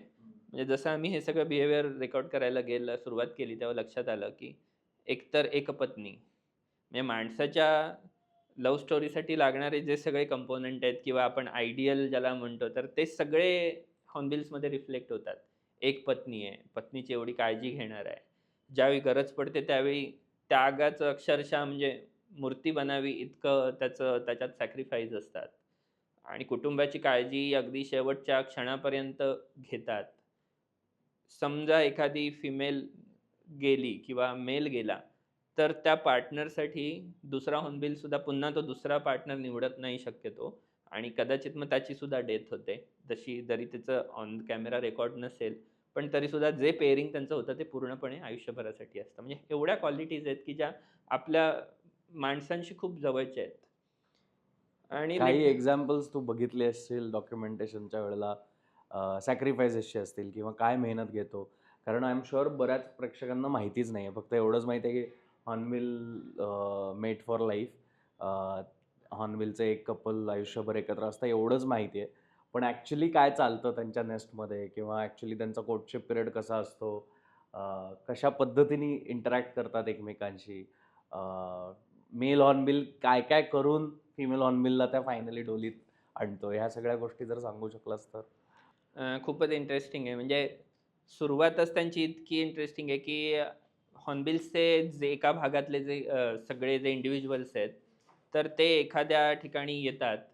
त्याला काँग्रिगेशन म्हणा, सॅग्रिगेशन म्हणा किंवा काही म्हणा. थवा खूप मोठा होतो. तिथे सगळे मेल, फिमेल नंतर पिल्लं असतील, तर ते सगळे एकत्र एका झाडावरती जमतात. खूप मोठा कल्ला करतात आणि तिथे मेलसुद्धा एकमेकाला चॅलेंज करतात. जसं आपण टेरोटोरियल बऱ्याचशा ॲनिमल्समध्ये बघतो फाईट्स, तर तसे चॅलेंज करतात. आणि त्यानंतर मग कास्ट बटिंग नावाचा एक इंटरेस्टिंग प्रकार आहे. म्हणजे 2 हॉर्नबिल असे एकमेकाच्या चोचीत चोच अडकवतात आणि खूप प्रचंड वेगाने असे खाली येतात, हो. उडतच. म्हणजे तो लिटरली व्हिडिओ बघण्यासारखा आहे. खूप शूट करणं तर इम्पॉसिबल आहे. कारण त्यांचा स्पीड, आपल्या कॅमेरा आणि टेक्नॉलॉजी हे मॅच होणं इम्पॉसिबल आहे. हां. त्यामुळे त्याचा आनंद फक्त फक्त डोळ्यांनी डोळ्यांनी घेणं घेतला पाहिजे. हेच आयडियल आहे. हां. पण अक्षरशः ते असे रोल होत खाली येतात आणि मग ज्याची फाटते तो सोडून देतो आणि सरळ निघून जातो. आणि जो अर्थात विनर असेल, तर तो मग फार प्राउडली जाऊन वगैरे मग कदाचित फिमेलचं सगळं वॉव! होतं. आणि त्याच्यात सुद्धा खूप म्हणजे ज्याला जॉयस्टिंग म्हणतो, तर त्या टाइपचे खूप छोटे-छोटे असे आहेत. काही फांदीला असे धरून लटकतात. खूप प्रकार आहेत. पण हे सगळं तिथे चालतं. आणि तिथे शक्यतो ह्या सगळ्या जोड्यांचं एकमेकाला बघणं होऊन पेअरिंग होतं. छोटं पिल्लू असेल तरी त्याचं 1-1.5 वर्षानंतर पेअरिंग होतं. ते मॅच्युअर होत असतं. त्यांचं मेटिंग वगैरे फार उशिरा होतं, पूर्णपणे मॅच्युअर झाल्यानंतर. पण शक्यतो हॉर्नबिल्स हे पेअर फॉर्म करतात, यंग असतानाच. यंग असतानाच. म्हणजे बालविवाह कन्सेप्ट आपल्याकडे होती त्या त्या सॉर्ट त्या ऑफ. पद्धतीनेच. पण आणि एकदा ही पेअर झाली, की ते हां, लाईफटाईम मग एकमेकाला पूर्णपणे साथ देतात. हां. अ, अर्थात याचे सायंटिफिक अगदी पुरावे मागायला गेलो तर त्यावर सुद्धा आता काम चालू आहे. कारण आम्ही DNA कलेक्शन सुद्धा हो, केलंय. हो. म्हणजे माझी मैत्रीण आहे पूजा पवार म्हणून, की जी नेचर कन्झर्वेशन फाउंडेशनसाठी काम करते. डॉक्टर रोहित नानिवडेकर आहेत, की त्यांनी अख्खं आयुष्य हॉर्नबिलसाठी दिलंय म्हणायला हरकत नाही. त्यांच्या माध्यमातून ही पण कामं चालू आहेत. पण इंटरेस्टिंग स्टोरी पुढे अशी निर्माण होते, की एकदा ही जोडी तयार झाली, की मग अर्थात तिला म्हणजे फक्त तयार झाली आहे. पण अजून मेटिंग वगैरे नाहीये. मिलन अजून तिने तशी संमती दिली नाहीये. मग आता तिला रिझवायला पाहिजे किंवा तिला मनवायला पाहिजे. मग मेल हॉर्नबिल काय करतो, तो हे सगळं जी फॉर्म झालेली पेअर आहे, ती आपापल्या जागी जातात. म्हणजे बऱ्याच वेळेला हॉर्नबिल्स एकच ढोली वर्षानुवर्ष वापरतात, की जी त्यांचं एक 4 ते 5 महिने स्टेशन असतं. सो तिथे जातात त्या देवराईमध्ये किंवा कुठे असेल त्या झाडाच्या आसपास जातात. तिथे ढोली सिलेक्ट करण्याची प्रोसेस सुरू होते. म्हणजे जर कॅव्हिटी वर्षानुवर्षाची असेल, तर मग शक्यतो तीच वापरली जाते. आणि त्याच वेळेला मग मेल आपल्या गळ्यामध्ये त्यांना एक पाऊच असतो, गुल्लर पाऊच म्हणतात त्यांना. त्यामध्ये बरीचशी फळं वगैरे गोळा करून घेऊन येतो आणि ती एक-एक काढून फिमेलला भरवतो. किती फळं गोळा करून आणू शकतो एका वेळेला? तू मॅक्सिमम किती रेकॉर्ड केलायस? अ, कोर्टशिपच्या वेळेला कमी असतात 12 ते 15. पण ज्यावेळी ज्यावेळी केलं जातं फिमेलला आत गेल्यानंतर, त्यावेळी मात्र भरपूर असतात. म्हणजे 60 ते आत्तापर्यंत 67चा रेकॉर्ड आहे. ओह! पण त्याबद्दल आपण नंतर बोलूयाच. एक-एक प्रोसेसने. हां. पण कोर्टशिपच्या काळामध्ये मात्र जर फिमेलने ती ॲक्सेप्ट केली, तर मग त्यानंतर मग ती थोडक्यात रेडी आहे असा एक साधारण तो असतो आणि त्यानंतर मग त्यांचं मिलन होतं. हं. सुदैवानं आम्हाला ते मिलनसुद्धा बघायला मिळालं वॉव! प्रत्यक्ष डोळ्याने. कारण ते बरीच वर्ष आम्ही जात असल्यामुळे ते आम्हाला पण त्यांनी ॲक्सेप्ट केलं होतं. आणि मिलन झाल्यानंतर मात्र मग फिमेल असते ती त्या ढोलीकडे जाते आणि ढोली सिलेक्ट करते. आता हॉर्नबिल हा एवढा क्युरियस पक्षी आहे, म्हणजे मला लिटरली कधी-कधी असं वाटतं, की जे इंजिनिअर्स आहेत आपले सगळे, तर त्यांनी मुद्दामून हॉर्नबिलची जी बिहेवियर आहेत ना, ती बघावी आणि स्टडी करावी. म्हणजे आपल्याकडे बरीचशी हल्ली कांड होतात, पुतळे पडतात किंवा हे होतं. पण लिटरली हॉर्नबिल्स प्रचंड सिलेक्टिव्ह आहेत आणि ही ढोली एकदा सिलेक्ट केली, की त्याचा फ्लोअर कसा आहे, मेल आणि फिमेल दोघंही जाऊन दरवर्षी चेक करतात. म्हणजे इतक्या वर्षानुवर्ष ती ढोली वापरतायत. तरीही दरवर्षी मग वरून कुठे काही होल नाही ना पडलं. मग इकडे काय थोडासा चेंज नाही ना झाला. म्हणजे इतकं चुजी पक्षी मी तरी अजून बघितलेलं नाही. म्हणजे काही-काही वेळेला मग आम्ही जेव्हा कॅमेरा बसवायचा असतो किंवा आम्हाला काही डाटा कलेक्शन करायचं असेल, तर आम्ही काही अशी तिथे ढोलीच्या आसपास काही टूल वगैरे ठेवली असतील. म्हणजे कॅमेरा रेकॉर्ड ह्याच्यासाठी टेम्परेचर रेकॉर्ड करण्यासाठी आय बटन नावाची खूप छोटीशी येतात, की जी हॉर्नबिलला पण त्रास देत नाहीत. पण ती सुद्धा त्यांना नको असतात.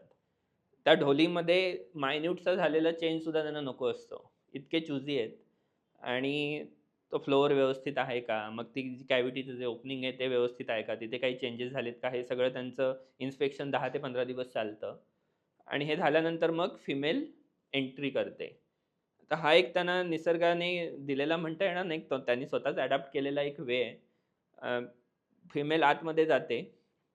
ग्रेट हॉर्नबिलबद्दल बोलायचं झालं तर ती आपली एक्सक्रीटा आणि फळंसुद्धा त्याच्या आतमध्ये मेल 3-4 दिवस आधीपासून आणून टाकायला सुरुवात करतो. मोस्टली फिग्स असतात आणि ते फिग्स 2-3 दिवसानंतर आपण उंबर वगैरे बघितलं असेल तर तसे मऊ पडतात. तर मग त्या फळं आणि त्यांचा गर आणि बिया आणि लाळ याचं मिक्सचर करून ती पूर्णपणे आपल्याला बंद करून घेते ढोलीमध्ये आणि फक्त चोच बाहेर येईल एवढी जागा राहील, एवढी ती फक्त जागा ठेवते, की जिथून तिला फीडिंग होऊ शकेल आणि मग त्यामध्ये ती आत अंडी देते.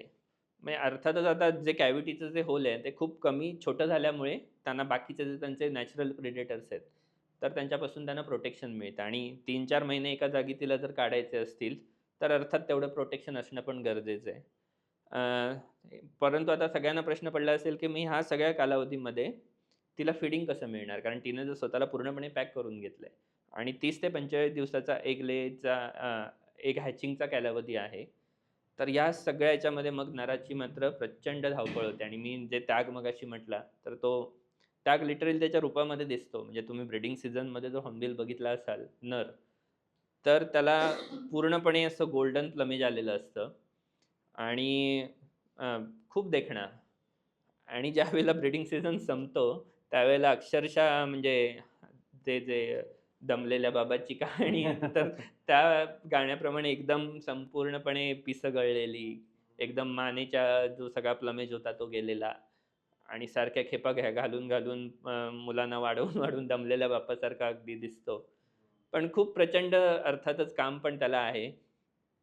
ग्रेट हॉर्नबिल जनरली 1 ते 2 एग ले करतात. त्यातलं एक सक्सेसफुल होतं मोस्टली आणि दिव ते आम्ही त्यासाठी मग आम्ही कॅमेरे काही ठिकाणी बसवले आणि तो एक डाटा रेकॉर्ड करण्याचा प्रयत्न आम्ही गेली अनेक वर्ष करतोय, की फ्रुटिंग त्याला किती लागतं आणि किती एरियामधून तो गोळा करून आणत असेल. मग एक डॉक्टर रोहित नानिवडेकरांचाच नॉर्थ ईस्टमधला स्टडी आहे. 4 ते 5 किलोमीटर ब्रीडिंग सीझनमध्ये फिरून तो फळं गोळा करतो आणि नॉन ब्रीडिंग सीझनमध्ये 12 ते 15 किलोमीटर एवढ्या रेडियसच्या जंगलामधून तो फळं घेऊन येतो आणि ती फिमेलला भरवतो. मगाशी मी म्हटलं त्याप्रमाणे एका एक ड्युरेशन असतं फीडिंगचं ते 10 ते 15 मिनिटं असतं आणि या कालावधीमध्ये 50 ते 60 फळं तो आपल्या पाऊचमधून काढून फिमेलला भरवतो. आणि फिमेल बरीचशी फळं ॲक्सेप्ट करते आणि अर्थात ढोलीची तिचं जे घर आहे ते क्लीन करण्याचा तिचा पूर्ण प्रयत्न असतो. त्यामुळे तिची एक्सक्रीटा ती बाहेर उडवते आणि फळं खाल्लेली त्यांच्या बियासुद्धा ती बाहेर टाकते. त्यामुळे ढोलीच्या खाली बऱ्याच वेळेला आपल्याला बऱ्याच फळांच्या बिया आणि त्याचे अवशेष सगळे बघायला मिळतात. त्यानंतर जेव्हा अंडं उबून पिल्लू बाहेर येतं, त्यावेळेला अर्थातच त्याला प्रोटीन्सची जास्त गरज असते. मग या कालावधीमध्ये बऱ्याच वेळेला हॉर्नबिल्स, उंदीर किंवा साप बरेचसे झाडावरतीच असतात. त्यात पक्षी आहेत, तांबट किंवा इव्हन कवडा, ज्याला आपण डव म्हणतो, असे पक्षी पकडून आणतो आणि त्यांना तो भरवतो. एका केसमध्ये आम्ही इव्हन जंगल आउलेटला सुद्धा त्याने आणलेलं आम्ही बघितलं होतं. आणि मग प्रोटीन्स म्हणजे फ्लेजिंगच्या वेळेला पिसं येण्याच्या प्रक्रियेमध्येच हे बऱ्याच वेळेला नॉन-व्हेज फूड त्याला दिलं जातं. पिल्लाला दिलं जातं, फिमेलला सुद्धा दिलं जातं. आणि त्यानंतर मग मात्र वर्षभर किंवा आयुष्यभर ते फ्रुगिवोरस आहेत. म्हणजे जवळ-जवळ 70% ते 80% त्यांच्या आहारातला भाग हा फ्रुट्स आहे आणि ह्या पिरियडमध्ये मात्र ते बाकीचं फूडसुद्धा ॲक्सेप्ट करतात. सो बर्ड्स ऑफ प्रेमध्ये येत नाहीत हॉर्नबिल्स. नाही. म्हणजे त्यातल्या त्यात मलाबार पाईड हॉर्नबिल हा अपॉर्च्युनिस्टिक हंटर आहे, की जो पकडतो, सरडे खातो, पाली खातो.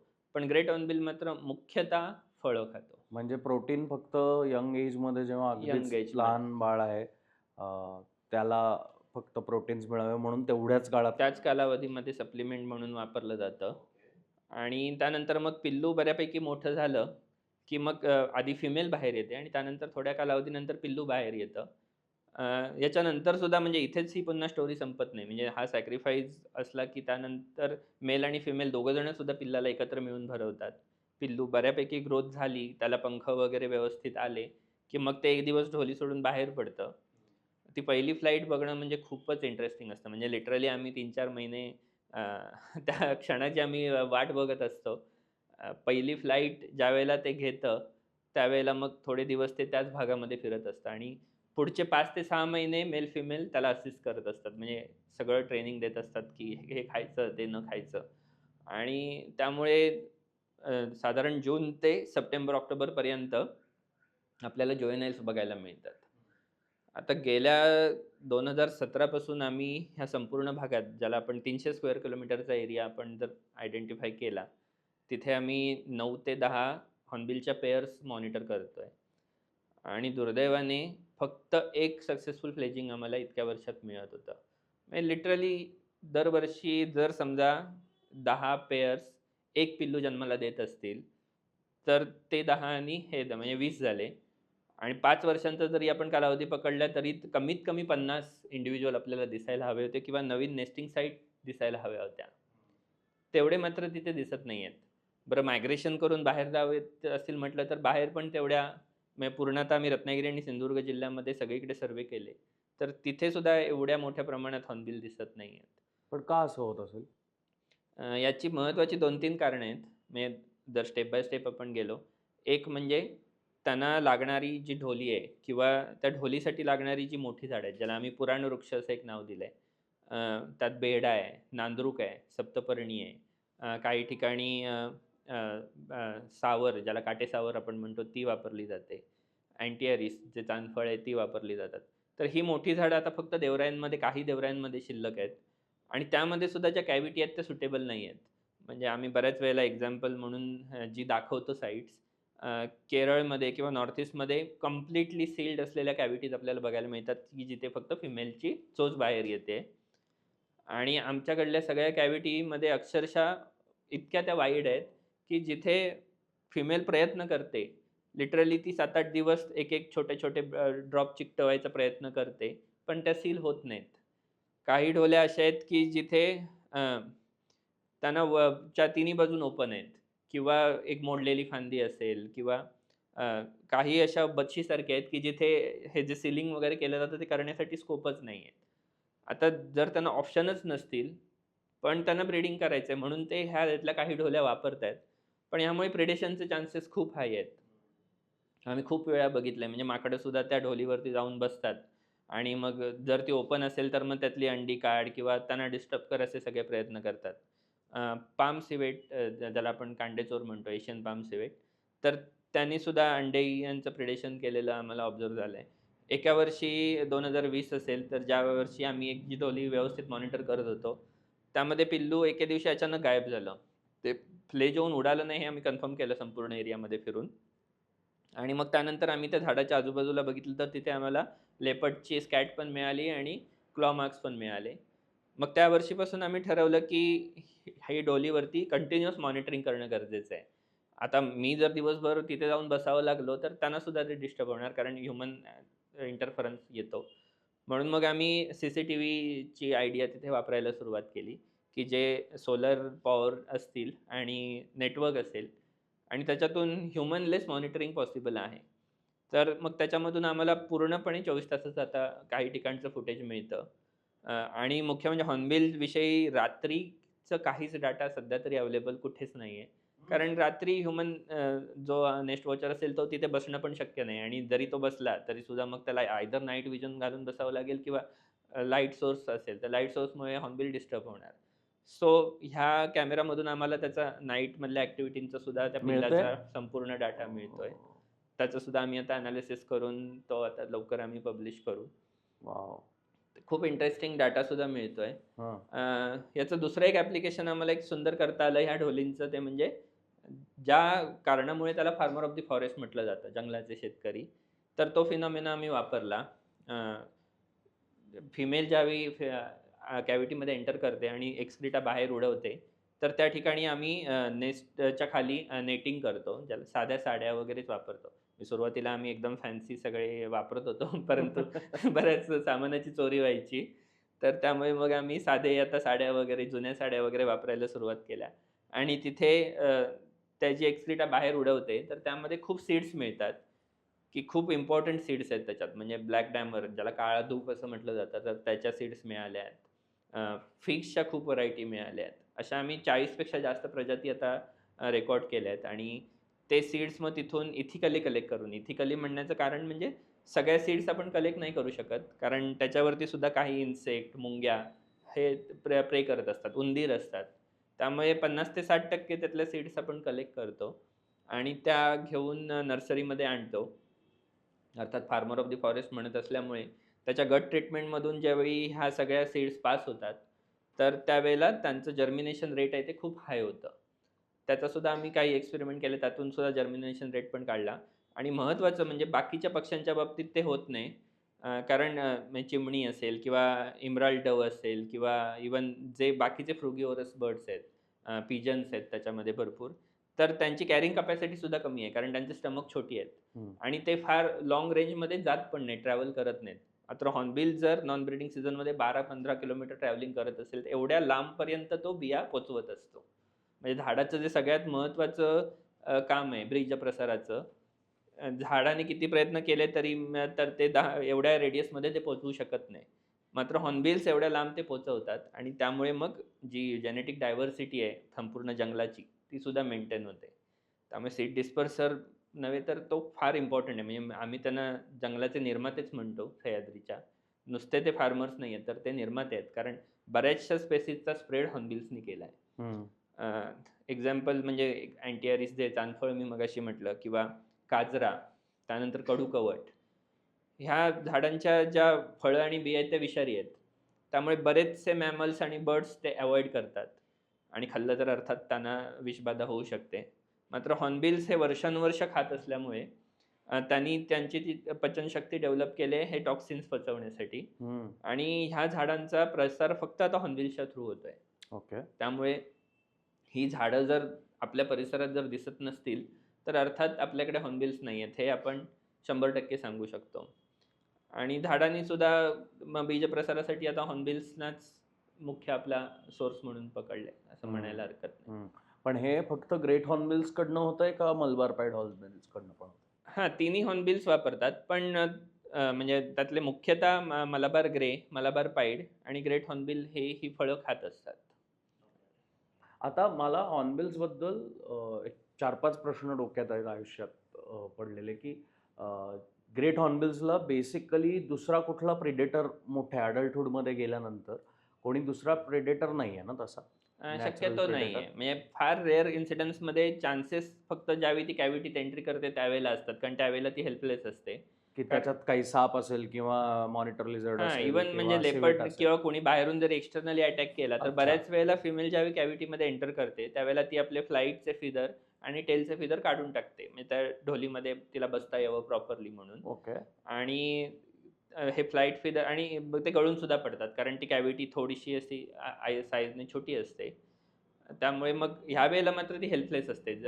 बऱ्याच वेळेला तिची चोच एवढी दणकट आहे, की जर ते बरोबर जर प्रॉपर क्लोजिंग असेल, तर ते कोणाला आत येऊ देणार नाही. बरोबर ती त्या चोचीने त्याच्यावरती प्रहार करेल.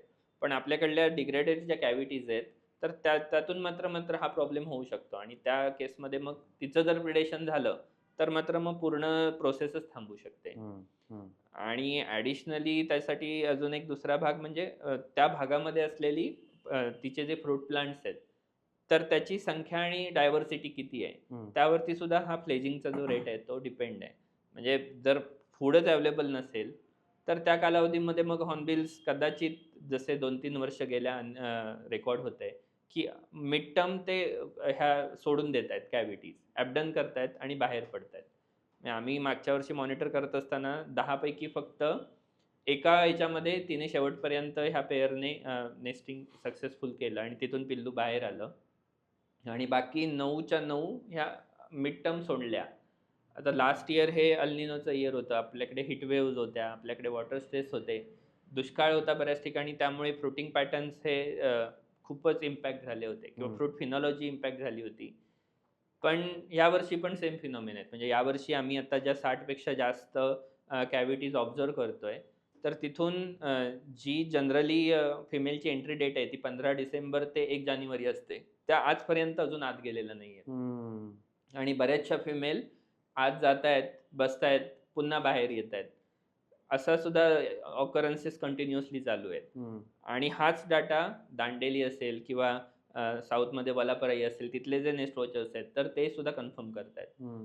म्हणजे संपूर्ण वेस्टर्न घाटमध्ये हा फिनॉमिना चालू आहे आणि तो खूपच काय म्हणता येईल, की त्याचं एक्झॅक्ट रिझन पण आपल्याला माहीत नाही, कारण ते आपल्याकडे तेवढा बेसलाईन डाटा नाही आहे. पण आता हे नेस्टिंगचा पिरियड झाला या कॅव्हिटीजमधनं ते सपोज सक्सेसफुल नेस्टिंग झालं, पिल्लाला जन्म दिला, त्याचं सगळं हे झालं, त्याच्यानंतरचा काळ हॉर्नबिल कुठे असतो हे अजून कोणालाच मॉनिटर करता आलं नाही आहे, तर त्याचा पण डेटा आहे आपल्याकडे.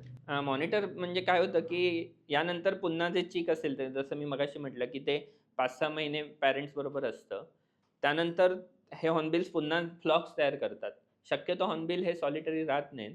ते मोठे फ्लॉक्स तयार करतात. मग मलबार पाईड असतील किंवा ग्रेट हॉर्नबिल असतील आणि मग जिथे फ्रुटिंग असेल त्या ठिकाणी मग तो फ्लॉक पूर्णपणे ट्रॅव्हल करत राहतो. ट्रॅव्हल करत राहतो. आणि त्यामुळे मग चिक्सना सुद्धा अर्थात प्रोटेक्शन मिळतं फ्लॉकमुळे त्यांना. आणि बरेचसे हॉर्नबिल्सना जंगलाचे मॅप्स माहिती असतात, की कुठे फ्रुटिंग कुठल्या पिरियडमध्ये आहे. आणि कोकणामध्ये जनरली पावसाळ्याच्या काळामध्ये फ्रुटिंग कमी असतं, कारण रेनफॉल खूप हाय आहे. मग त्या काळामध्ये जे हाय अल्टिट्यूडची जी गावं आहेत, म्हणजे सह्याद्री टायगर रिझर्व्ह असेल किंवा कड्यावरची जी आपण गावं म्हणतो, त्या भागामध्ये हॉर्नबिल्स बऱ्याच वेळेला दिसून येतात. म्हणजे जरी आपण सायंटिफिकली त्यांना ट्रॅक जरी केले नसले, तरी जे आपले ऑब्झर्व्हर्स आहेत, तर त्यांच्याकडून आपल्याला विथ फोटो डाटा मिळत असतो. आणि त्यावरून आपल्याला तो एक अंदाज आहे, की मग या पिरियडमध्ये हा सगळा फ्लॉक येतो हाय अल्टिट्यूडला किंवा मग शहरांमध्ये, की जिथे सीझनल फ्रुट्स अवेलेबल असतील, या भागांमध्ये ते आपल्याला दिसून येतात. सो मलबार ग्रे आणि इंडियन ग्रे काय फरक आहे? हां, ते एक मुख्य मुद्दा म्हणजे आपल्याकडे पूर्ण महाराष्ट्रामध्ये 4 प्रकारचे हॉर्नबिल्स आपल्याकडे मिळतात. त्यातल्या 3 प्रजाती आहेत त्या IUCNने संकटग्रस्त म्हणून घोषित केल्या आहेत. आणि इंडियन ग्रे हॉर्नबिल आहे ही आत्ता बऱ्यापैकी तिची पॉप्युलेशन अजून अस्तित्वात आहे आणि ती पूर्णपणे अर्बन पॉप्युलेशन झाली आहे. म्हणजे इव्हन आम्ही आमच्या भागामध्ये एक इंडियन ग्रे हॉर्नबिल शोधायला जातो तेव्हा आम्हाला पण फार रेअरली मिळतात. पण जी सगळी शहरं आहेत, पुणे असेल, मुंबई असेल आणि इव्हन बऱ्यापैकी विदर्भ, मराठवाड्यात सुद्धा ग्रे हॉर्नबिलची पॉप्युलेशन खूप चांगली आहे. आणि त्यांना लागणाऱ्या ज्या कॅव्हिटीज आहेत, त्यांची रिक्वायरमेंट सुद्धा खूप छोटी आहे. त्यामुळे त्यांना त्यांचा सक्सेस रेट पण बऱ्यापैकी आहे. आणि ह्या सगळ्या नागरी भागांमध्ये लावली जाणारी म्हणजे इव्हन ज्याला आपण अवेन्यू ट्रीज म्हणतो, तर अशा टाईपचे सुद्धा लावलेले आहेत. आणि खोटा अशोक आहे किंवा जांभूळ, अशा ह्यांची ती फळं खात असल्यामुळे त्यांना असणारी जी फूडची अवेलेबिलिटी आहे ती खूप हाय आहे. आणि अडॉप्ट सुद्धा केलं आहे. म्हणजे पुण्यामधलीच आपली एक केस आहे, आपले देशपांडे म्हणून जे आहेत, तर त्यांच्या घरी सुरुवातीला एसी वेंट जे असतात आपल्या बिल्डिंगला, त्यामध्ये इंडियन ग्रे हॉर्नबिलची पेअर ही बरीच वर्ष घट्ट करत होती. त्यानंतर मग त्यांनी तिथे एक छोटा लाकडाचा बॉक्स बसवला, nest box, artificial nest box. तर त्यामध्ये सुद्धा त्यांनी मायग्रेट केलं आणि तिथे सुद्धा ते सक्सेसफुल झालं. त्यामुळे इंडियन ग्रे हॉर्नबिल आणि मलबार ग्रे हॉर्नबिलमध्ये मुख्य फरक तोच आहे. एकतर त्यांच्या चोचीमध्ये फरक आहे.